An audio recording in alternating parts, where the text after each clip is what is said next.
Hello everyone, कैसे हैं आप सभी लोग का एक बार फिर आपके अपने चैनल पर स्वागत है। वंदना अभिनंदन। दोस्तों आज हम बात करने वाले हैं भूगोल। जी हाँ दोस्तों, हम भूगोल के 100 क्वेश्चन की बात करने वाले हैं। इसका पहला पार्ट हमने कंप्लीट कर लिया, जिसमें 1 से लेकर 50 क्वेश्चन कंप्लीट कर लिए हैं। अब हम इस पार्ट में 51 से लेकर 100 क्वेश्चन करने वाले हैं। मोस्ट आईएमपी हैं दोस्तों, ये कहीं ना कहीं किसी न किसी एग्जाम में पूछ गए हैं, पूरे एनसीईआरटी बेस्ड हैं और वो फैक्ट है दोस्तों जो रेगुलर एग्जाम में आते रहते हैं, लगातार आते रहते हैं। देखिए भूगोल से लगभग 5 क्वेश्चन आने वाले हैं, है ना। आपका जो एसएसटी है, सोशल साइंस है, 4 पार्ट्सों में बटा है। भूगोल, इतिहास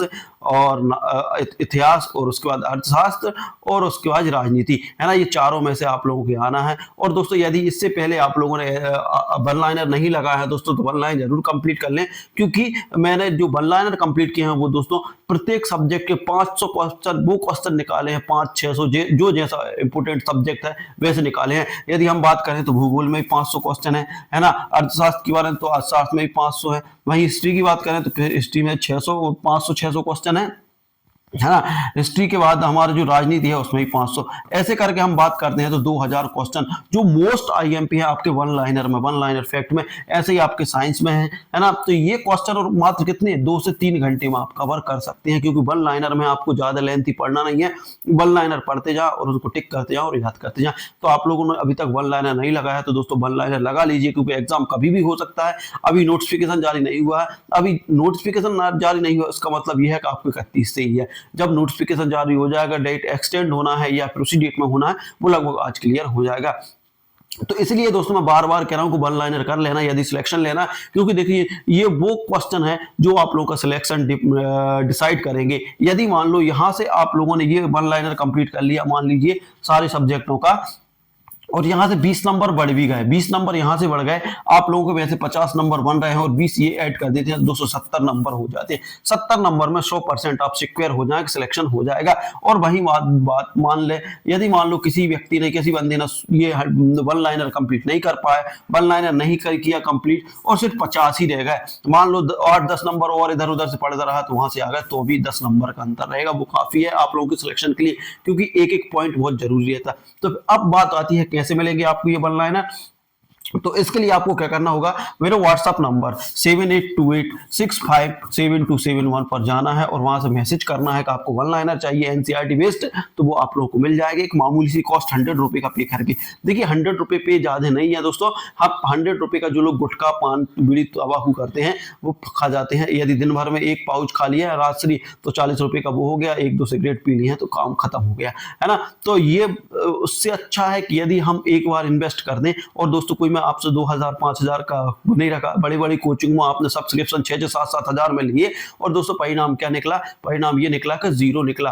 आपको एक टॉपिक में 3-3, 4-4 घंटे लगा रहे हैं और उसके बाद 5-6 फैक्ट क्लियर कर रहे हैं। देखिए दोस्तों हम जो आप 50 क्वेश्चन कंप्लीट करने वाले मात्र मुश्किल से 30 मिनट में, 30 मिनट में हम 50 क्वेश्चन और 1 घंटे में हम 100 क्वेश्चन कंप्लीट करवा देते हैं, जिससे लगभग 5 से 6 नंबर कंप्लीट हो जाते हैं। तो दोस्तों शुरू करते हैं वीडियो, ठीक है ना। यदि आप लोग चाहें तो बिल्कुल इसको ले सकते हैं दोस्तों, ये आप लोगों के लिए काफी हेल्पफुल होने वाला है। और दोस्तों आप लोगों के बार बार कमेंट्स आते हैं दोस्तों कि आपकी स्क्रीन, है ना दोस्तों, आपकी स्क्रीन झपकती है। तो देखिए दोस्तों ये मोबाइल से शूट हो रहा है, हमें स्क्रीन को नहीं देखना, क्वालिटी को नहीं देखना, हमें मेन देखना है कि वीडियो क्वालिटी कैसी है, क्या है, कैसे बन रहा, उसको मत देखिए। इसके अंदर जो मटेरियल है उसको देखिए दोस्तों, क्योंकि देखिए जब ये शूट किसी कैमरे से होने लगेगा दोस्तों तो आपको कोई समस्या नहीं आएगी, ना पलक झपकेगी, ना कुछ होगा, ना स्क्रीन मिलाएगी, है ना। इसके लिए अभी देखिए मेरे पास और आपके पास सिर्फ यही टाइम है कि हम जैसे भी करके अभी एग्जाम क्लियर कर लें, उसके बाद हम देखते हैं कि आगे क्या कर सकते हैं, ठीक है। तो दोस्तों शुरू करते हैं वीडियो। देखिए अब हम क्वेश्चन नंबर 51 की तरफ चलते हैं। क्वेश्चन नंबर 51 में क्या है, हाँ क्वेश्चन नंबर 51, भाखड़ा नंगल परियोजना किस नदी पर है। तो ये आप लोगों को बताना है दोस्तों, भाखड़ा नंगल परियोजना किस नदी पर है, तो है ना बताना है किस नदी पर है। तो जल्दी जल्दी बताएंगे, सतलुज नदी, गंगा नदी, नर्मदा और गोदावरी। तो आंसर जल्दी जल्दी, 5 सेकंड का आपको टाइम भी रहेगा बीच में, उसमें आप लोगों को टिक करके भी बताना है। तो सतलुज नदी, भाखड़ा नंगल परियोजना किस नदी पर है दोस्तों, सतलुज नदी पर है। हीराकुंड बांध, देखिए क्वेश्चन नंबर 52, हीराकुंड बांध किस नदी पर है। तो आप लोगों को बताना है महानदी, गोदावरी, कृष्णा नदी, कावेरी। जल्दी जल्दी अपना आंसर दें। तो हीराकुंड बांध कहां है दोस्तों, महानदी पर है। ये आप लोगों को देखिए हीरा कैसा रहता है, महान रहता है, क्योंकि बहुत एक्सपेंसिव धातु रहती है। ऐसे याद कर ले कि हीरा क्या है, महान है, इसलिए इसका हीराकुंड जो बांध बनेगा वो महानदी पर बनेगा, ठीक है ना। उसके बाद क्वेश्चन नंबर 53 की बात करते हैं दोस्तों। क्वेश्चन नंबर 53, सरदार सरोवर बांध किस नदी पर है? तापी, नर्मदा, या पर कृष्णा, या फिर गोदावरी। तो जल्दी जल्दी आंसर दें आप लोगों का। तो किस नदी पर है सरदार सरोवर? तो सरदार सरोवर बांध की बात करते हैं तो ये नर्मदा नदी पर है, नर्मदा नदी पर है। जल्दी जल्दी आप लोग बताते जाएं, ठीक है ना। उसके बाद बात करते हैं अगला क्वेश्चन, चौथा क्वेश्चन, फरक्का बैराज किस नदी पर बना है? जो फरक्का बैराज है वो किस नदी पर बना है, ये आप लोगों को बताना है। गंगा, यमुना, ब्रह्मपुत्र, कावेरी। जल्दी जल्दी बताइए। फरक्का फरक्का फरक्का किस पर बना है दोस्तों? तो जल्दी से आप लोग अपने आंसर टिक करिए कि फरक्का कहां पर बना है। तो फरक्का की बात करते हैं दोस्तों तो गंगा पर फरक्का। देखिए कैसे याद करेंगे, गा अधुना, आधा ना लगा इसमें ना आधा का इसमें लगा, जिसमें आधा आधा है वो फरक्का है, ठीक है ना, आधे आधे। देखिए एक ट्रिक होती है, ये मत समझिए कैसे ट्रिक, हमने सिर्फ ट्रिक लगा देना वहां पे। तो देखिए आप लोगों को लगेगा कि याद नहीं है, जैसे ही आपको एग्जाम में आएगा क्वेश्चन तो तुरंत ही आपका दिमाग चला जाएगा, अरे यार गंगा में आधा ना है, वहीं फरक्का में आधा का है, मतलब आधा आधा, इसलिए ये इसका है, ठीक है ना। तो फरक्का क्या है दोस्तों? गंगा। अब बात करते हैं तेजू बांध। देखिए तेजू बांध किस नदी पर है? तेजू बांध किस पर है? अरुणाचल प्रदेश में, उत्तर प्रदेश, झारखंड, या फिर बिहार। तो जल्दी जल्दी बताइए, जो तेजू बांध है दोस्तों कहां पर है दोस्तों? अरुणाचल प्रदेश, अरुणाचल प्रदेश किस पे है दोस्तों? तेजू बांध। तेजू बांध कहां पर है? अरुणाचल प्रदेश। देखिए तेजू, जा में छोटा ऊ की, राम में छोटा ऊ, तेजू अरु, तेजू अजू अरु, है ना। तो ऐसे करके याद कर सकते हैं। जहां छोटा ऊ की मात्रा मिलेगी वही बांध बनेगा। तो क्या है, तेजू बांध कहां बना है दोस्तों? अरुणाचल प्रदेश में, ठीक है ना। उसके बाद अगला क्वेश्चन है 56वां क्वेश्चन की बात करते हैं। भारत की प्रमुख खरीफ फसल। देखिए भारत की प्रमुख खरीफ फसल क्या होती है दोस्तों? सबसे पहले हम देख ले, खरीफ फसल जो बरसात के टाइम बोई जाती है, कब बोई जाती है? जून से लेकर 15 जून से लेकर 15 जुलाई तक इसकी जो फसल बोई जाती है। वहीं अक्टूबर से इसकी सितंबर से अक्टूबर में इसको काटा जाता है, ठीक है ना, सितंबर से अक्टूबर में काटा जाता है। तो ये कौन सी फसल है दोस्तों? गेहूं देखिए रबी की फसल है, चावल है ना, जौ भी रबी की फसल है, और सरसों भी रबी की फसल है। खरीफ की फसल क्या हो गई दोस्तों? चावल, ठीक है ना दोस्तों, जैसे धान के रूप में बोया जाता है, ठीक है। अब बात आती है रबी की फसलों की प्रमुख। तो रबी की फसल क्या है दोस्तों? आप लोग बताना। धान, मक्का, जूट, ये सारी चीजें क्या बरसात वाली, मतलब खरीफ की फसलें हैं, है ना। जबकि रबी की फसल क्या है? गेहूं कब बोई जाती है दोस्तों? अक्टूबर से नवंबर के बीच में बोई जाती है, वहीं मार्च से अप्रैल के बीच में से काटी जाती है। तो ये भी आप लोग ध्यान रखें। उसके बाद बात करते हैं क्वेश्चन नंबर 58, भारत में कपास उत्पादन। देखिए भारत में कपास के उत्पादन में प्रथम स्थान किस राज्य का है, ठीक है ना। तो कपास कौन से स्थान में कहां पर है दोस्तों? महाराष्ट्र, पंजाब, गुजरात, कर्नाटक। तो इसका सही आंसर आप लोगों को बताना है। देखिए दोस्तों, इसका जो भारत में कपास उत्पादन में प्रथम स्थान किस राज्य का? दोस्तों महाराष्ट्र, है ना। महाराष्ट्र और दोस्तों गुजरात भी इसको माना जाता कहीं ना कहीं।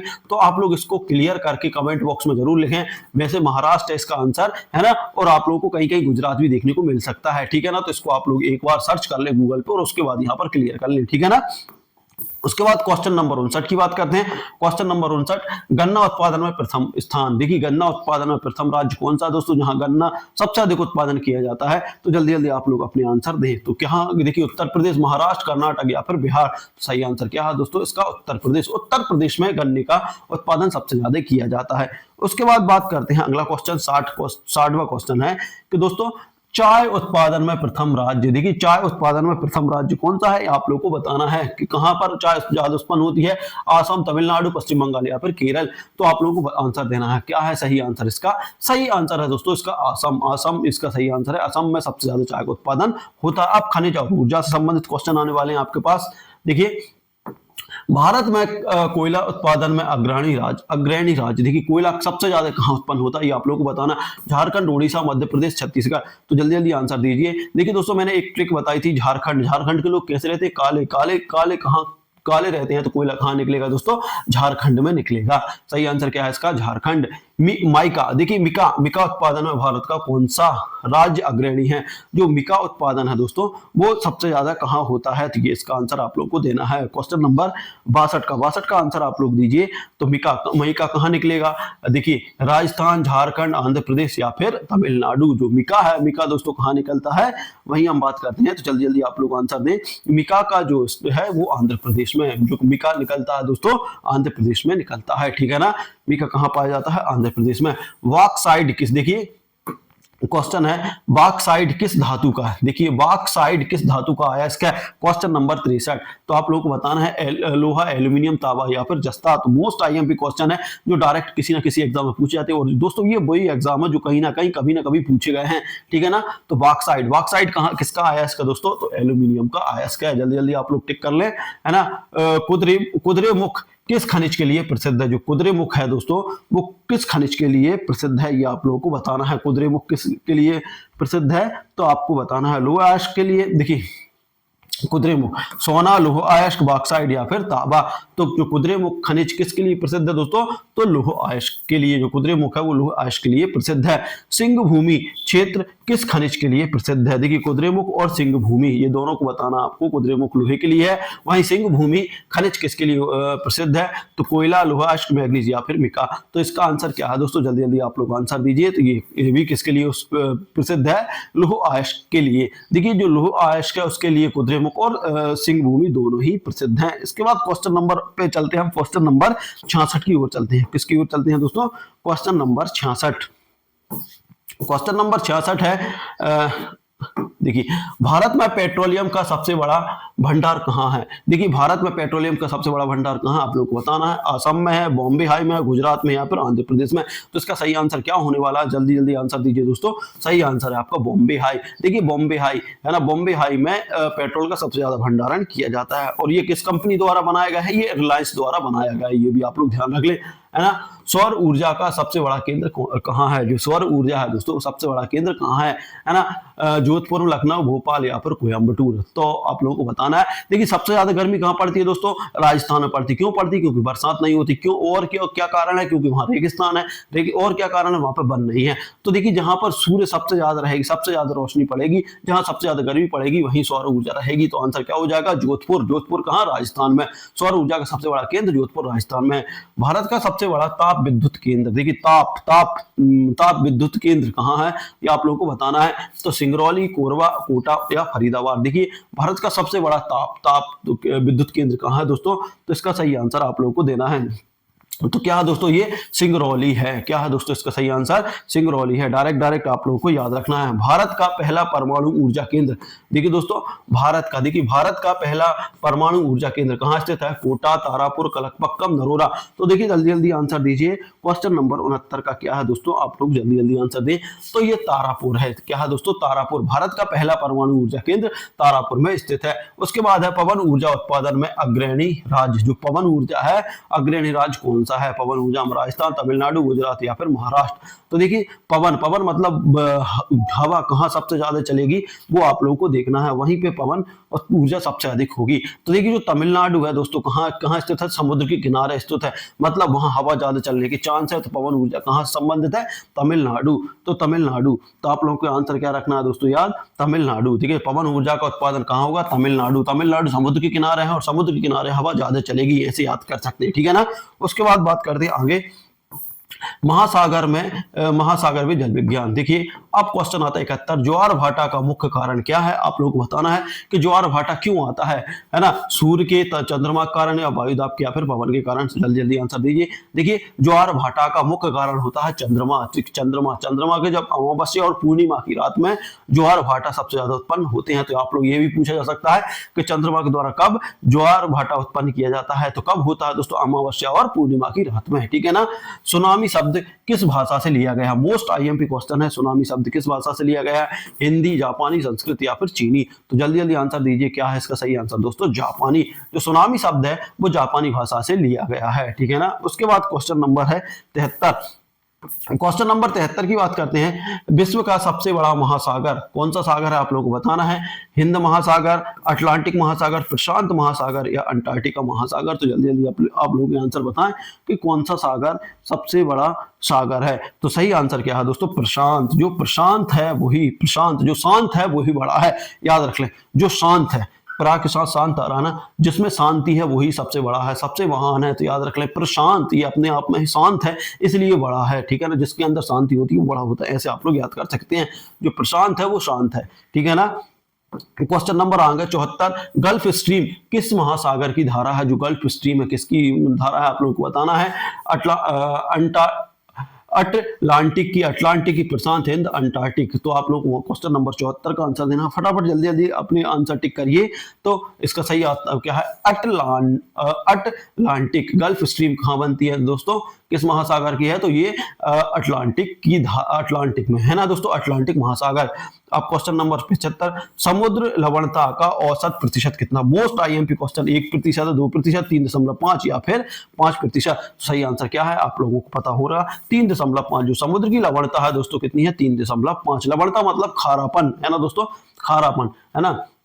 कई बार ऐसा भी क्वेश्चन आ जाता है कि समुद्र में तैरना आसान है जबकि नदी या तालाब में तैरना कठिन है, क्यों है ना। इसका सबसे बड़ा कारण है कि नदी और तालाब का पानी रहता है वो मीठा रहता है, इसमें समुद्री जो लवणता रहती है मतलब नमक की घुलनशील बहुत कम रहती है ना, जबकि समुद्र का जो लवणता रहती है वो बहुत ज्यादा रहती है, मतलब खारा होने के कारण उसको खींचने में या फिर उसमें तैरने में आसानी होती है, ठीक है ना।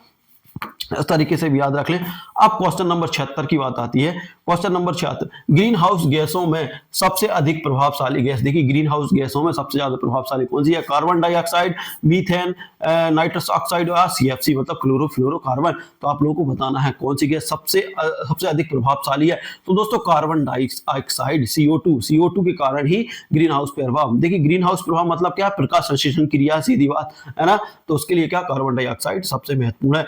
ओजोन परत का क्षरण किसके कारण होता है, मोस्ट आईएमपी क्वेश्चन। देखिए ओजोन परत क्या है, देखिए एक ऐसी जीवनदायिनी परत होती है जो सूर्य से आने वाली हानिकारक विकिरणों को अपने अंदर सोख लेता है और पृथ्वी पर नहीं आने देता, उसे ओजोन परत कहते हैं। देखिए ओजोन परत नहीं होगी दोस्तों, जो हानिकारक विकिरण है जिससे कैंसर उत्पन्न होता है ना, और बहुत सारी जो बीमारियां, आत्मघाती बीमारियां होती है ना, जिसको इलाज नामुमकिन है, ऐसी बीमारियां को रोकने का काम ओजोन परत करती है। और दोस्तों इसका क्षरण किस कारण से होता है, तो देखिए किस कारण से होता है, पेट्रोल डीजल और कारखानों से जो धुआं निकलता है दोस्तों, पेट्रोल डीजल वाले वाहनों एवं कारखानों से जो धुआं निकलता है उसके कारण इसका क्षरण होता है। तो इसका सही आंसर क्या है आप लोग को बताना, कार्बन डाइऑक्साइड, सीएफसी या फिर ऑक्सीजन या फिर नाइट्रोजन।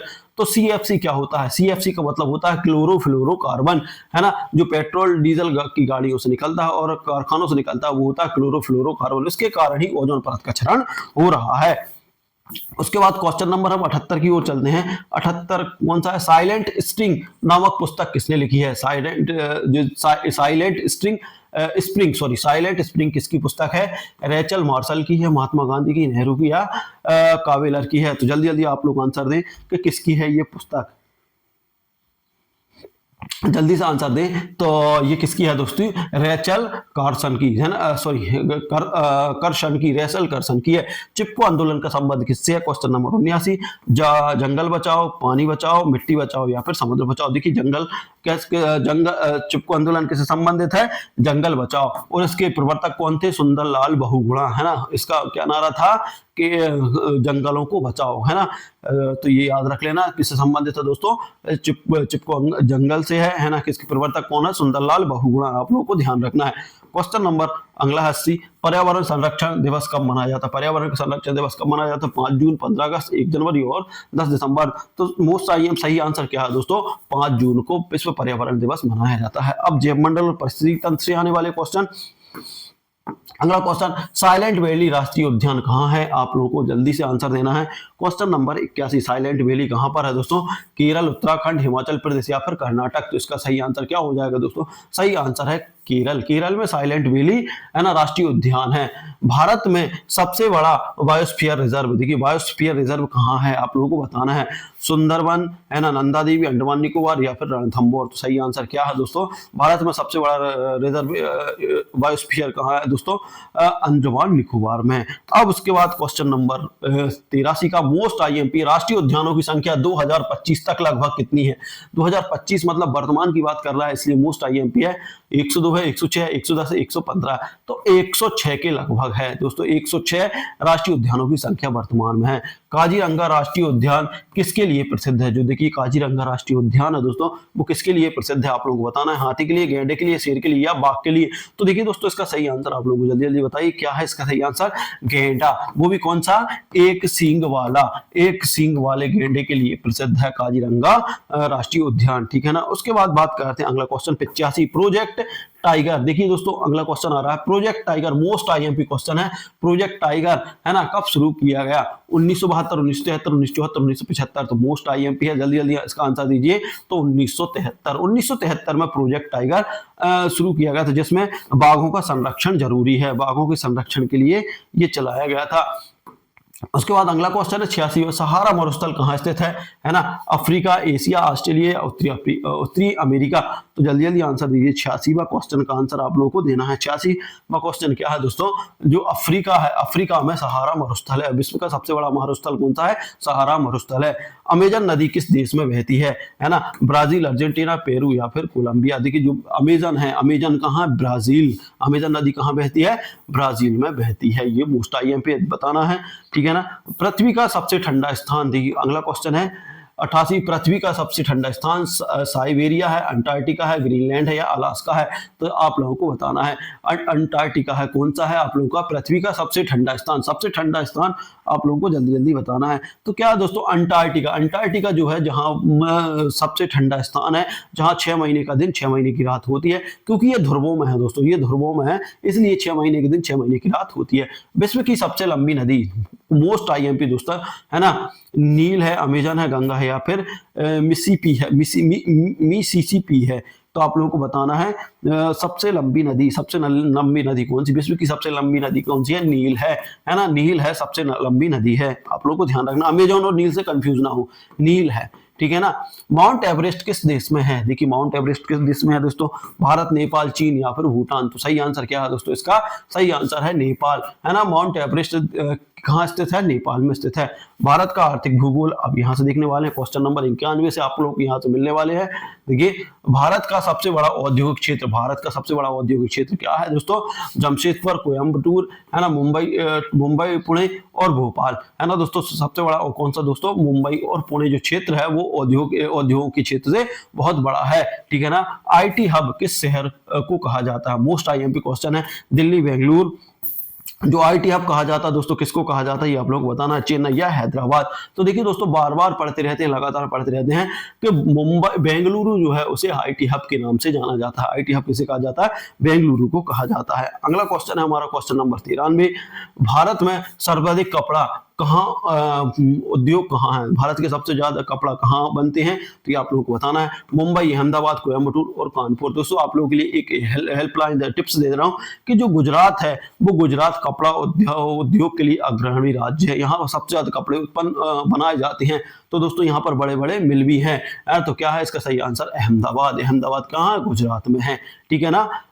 तो ये ध्यान रखना, भारत में सर्वाधिक कपड़ा उद्योग कहाँ है? अहमदाबाद, गुजरात में। सबसे बड़ा जहाज निर्माण केंद्र, मोस्ट आईएमपी क्वेश्चन है, जहाज का निर्माण सबसे ज्यादा कहाँ होता है?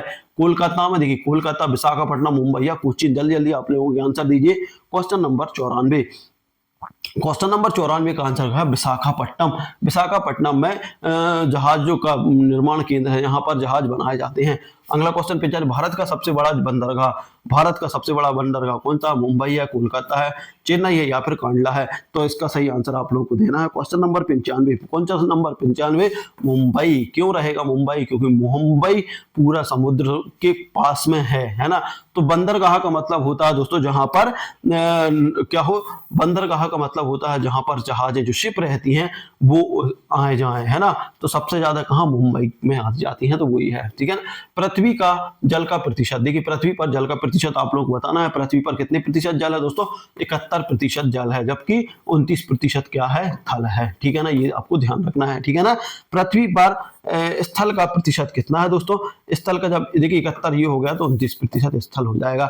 और दोस्तों पीने वाला जल कितना है? पीने वाला जल तो मात्र पॉइंटों में है, इसलिए देखिए जल बहुत सारा है लेकिन पीने वाला नहीं है, खारा जल है, ठीक है ना? इसको अपन पी नहीं सकते, ठीक है? अब क्वेश्चन नंबर है 98 की बात होगी। डेड सी, जो डेड सी है दोस्तों, डेड सी किसके लिए प्रसिद्ध है? डेड सी किसके लिए प्रसिद्ध है? सबसे गहरा समुद्र है, सबसे खारा समुद्र है, सबसे ठंडा समुद्र है, सबसे गर्म समुद्र है।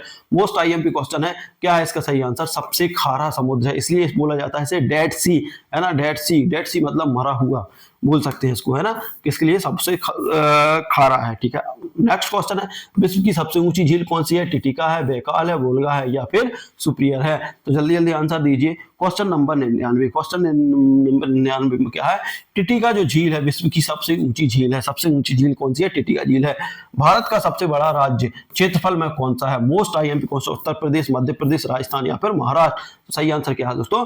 राजस्थान, है ना। भारत का सबसे बड़ा राज्य जो है क्षेत्रफल की दृष्टि से सबसे बड़ा राज्य कौन सा है? राजस्थान। उसके बाद आता है मध्य प्रदेश का नंबर, उसके बाद मध्य प्रदेश है। तो दोस्तों इस तरीके से ये आप लोगों के 100 क्वेश्चन कंप्लीट हो गए हैं, किसके? भूगोल के। ये मोस्ट IMP क्वेश्चन है जो लगातार किसी न किसी एग्जाम में पूछे गए हैं दोस्तों, और अपकमिंग आने में भी पूरी उम्मीद है। पूरे NCERT बेस्ड है। और दोस्तों बार कह रहा हूं कि आप लोग वन लाइनर लगा लीजिए, सिलेक्शन वही डिसाइड करेंगे, क्योंकि आप लोगों ने मोटी किताबें पढ़ ली जल्दी में, लेकिन दोस्तों उनका रिवीजन होना बहुत जरूरी है। रिवीजन वन लाइनर से करोगे तो पूरा आप लोगों को क्लियर समझ में आ जाएगा कि कौन सा क्या है, और वहां से कम 10 से 12 और 15 20 नंबर तक का अंतर अपने वन लाइनर से आ सकता है। तो उसके लिए करना क्या है? उसके लिए 7828657271 पर जाना है, व्हाट्सएप पे मैसेज करना है, 100 रुपए पे करना है, और उसके बाद वन लाइनर ले लेना है ना। और वन लाइनर लेके आप उसको तैयार करोगे, जब एक नजर देखोगे तो आपको समझ में आ जाएगा कि क्यों इतना महत्व दिया जा रहा है वन लाइनर को। यदि वो वन लाइनर कंप्लीट हो गए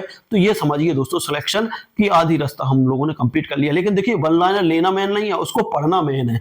आपने ले लिया और बस पढ़ रहे हैं, है ना, उसको कम से कम 1 से 2 बार आपको रिवीजन करना पड़ेगा, जाके पूरे फैक्ट आप लोगों के इकट्ठे हो जाए। उसमें मैथ्स के भी फैक्ट हैं, है ना। मैथ्स से भी लगभग ये समझिए कि 10 नंबर आपके फैक्ट के आने वाले हैं, वहां की 10 नंबर आपसे कैलकुलेशन करवाएगा। यदि फैक्ट के कैलकुलेशन हमसे नहीं बनती कोई बात नहीं, हम फैक्ट से 10 नंबर ले आएंगे, और वहां की 10 नंबर में हम तुक्का लगाएंगे, 2-3 नंबर तो वहां से 13 नंबर हो जाएगा, हमारा काम हो जाएगा, है ना। तो इस तरीके से आप लोग तैयारी करिए। तो दोस्तों ये था वीडियो, अच्छा लगा हो तो लाइक शेयर कमेंट कर दीजिए, साथ ही अभी तक चैनल पर नया सब्सक्राइब नहीं किया सब्सक्राइब कर लीजिएगा। मिलते हैं अगली वीडियो में, तब तक ले जय भारत।